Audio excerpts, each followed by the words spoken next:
Today I'm going to be talking about how assertiveness can go terribly wrong and how you can prevent that from happening.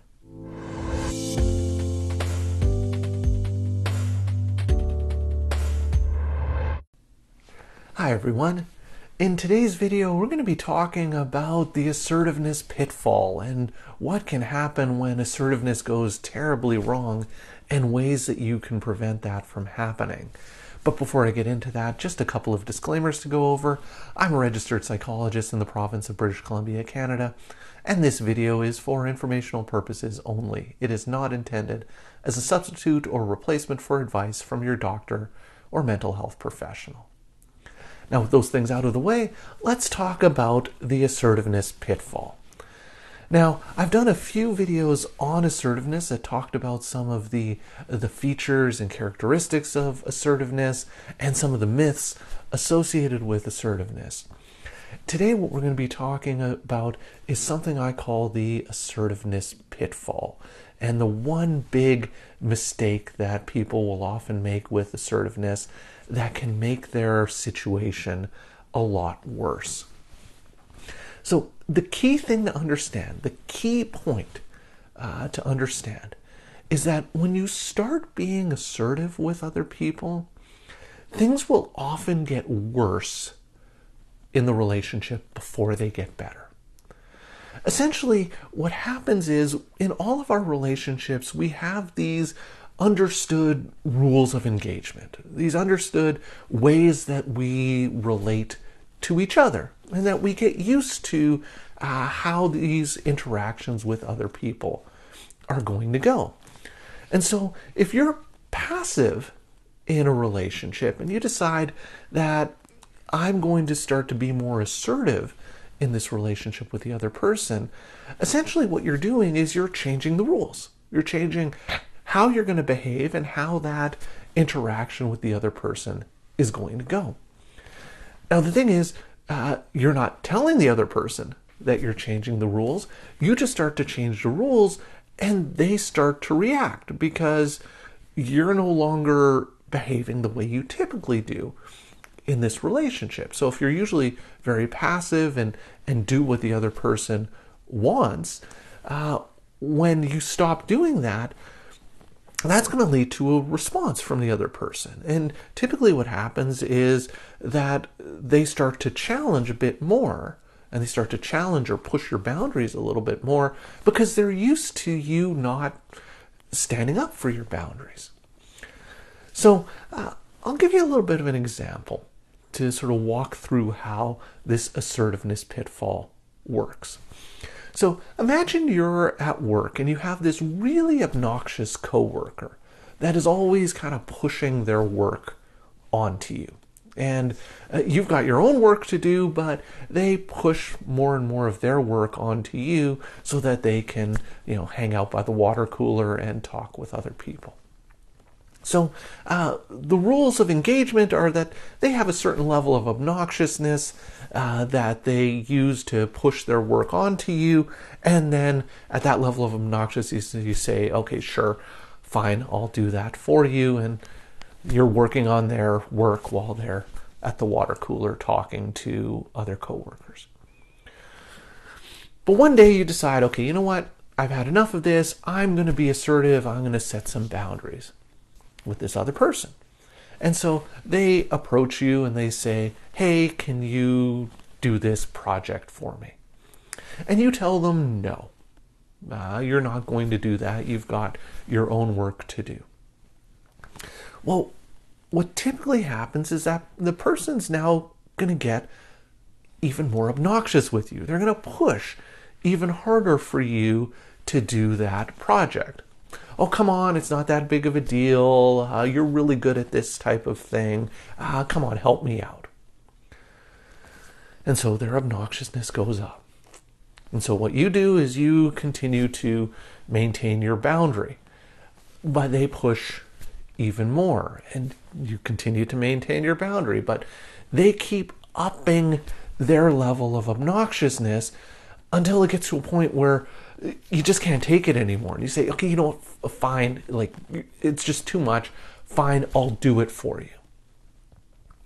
And so you end up agreeing to do it for them, and they leave you alone, and their obnoxiousness goes down.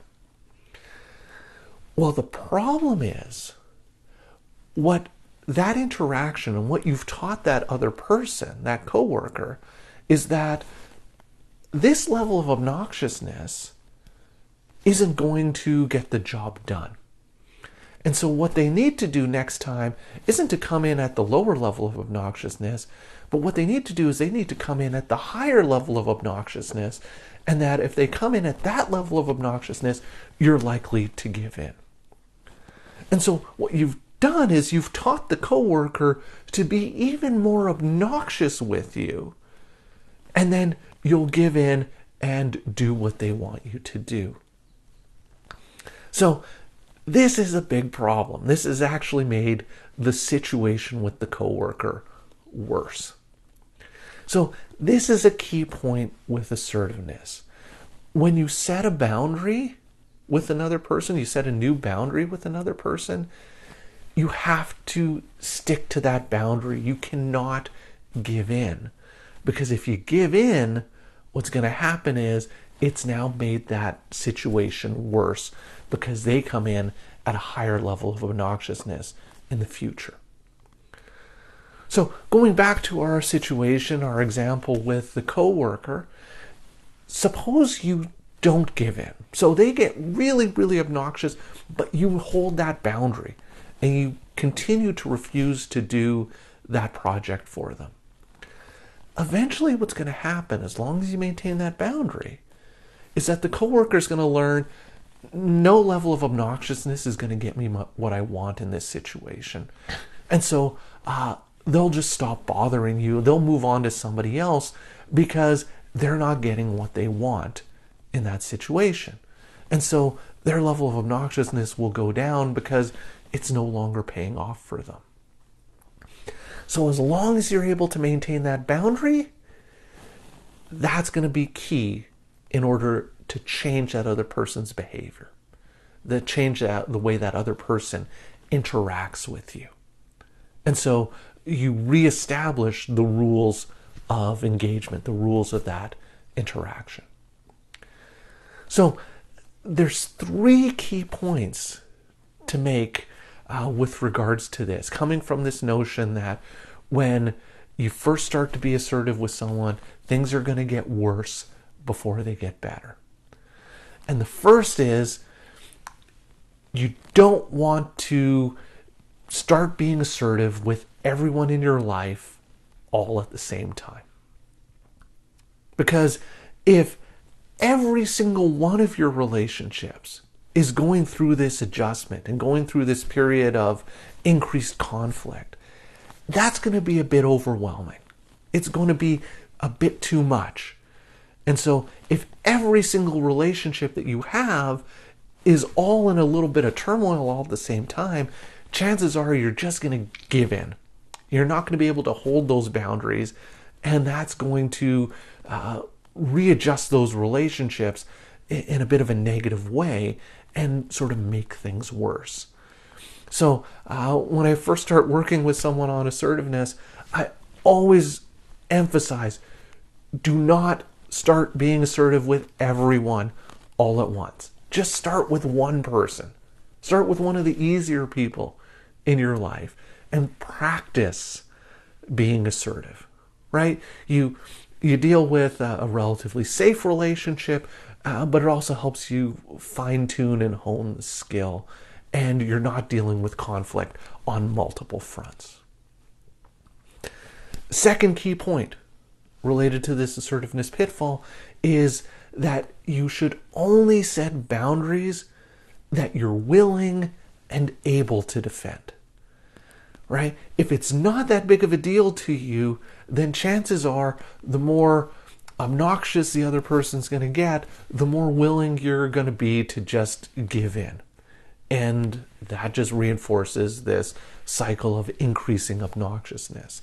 So only set a boundary that is really legitimately something that you actually want to defend and stick to, and that you're able to stick to it as opposed to giving in. But the boundary also has to be realistic. right? So you have to be able to defend it.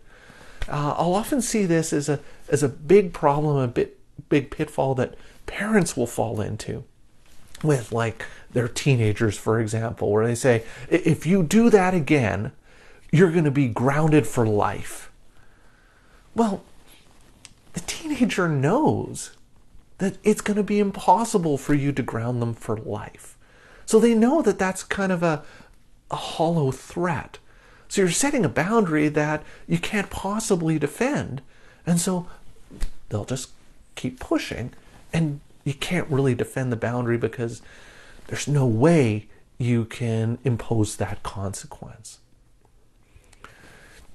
And the final aspect, or the final key point to understand that comes from this assertiveness pitfall, is that you shouldn't start to be assertive with other people if you're already maxed out. Right? If you've got a lot of things going on in your life, if you're kind of emotionally kind of maxed out and you don't have any reserve energy, what you don't want to do in that situation is to start being assertive with people, because, like I said, that's going to actually make things worse in the short term. And if you don't have any reserves to buffer against the increased conflict or the increased sort of obnoxiousness from the other person, you're more likely to give in. And so what you need to do, and what you need to remember, the key point with assertiveness, in the short term, things will get a little bit worse. But you just need to stick to your boundaries and ride that out. And eventually things will recalibrate in a way that you have a more assertive relationship with the other person, as opposed to being really passive and doing what that other person wants. So that's a key point to understand, and I hope that makes sense, because sometimes when people start to practice assertiveness, they'll fall into this pitfall and then wonder why things have gotten worse in their relationships rather than better. So I hope that makes sense. I would love to hear your thoughts and ideas about this, so please leave me some comments in the comment section down below. If you're enjoying my videos and would like to see more, please hit that subscribe button and notification bell, and you'll be alerted every week when I post a new video. As always, thank you for making it all the way to the end of this video, and I will see you in the next one.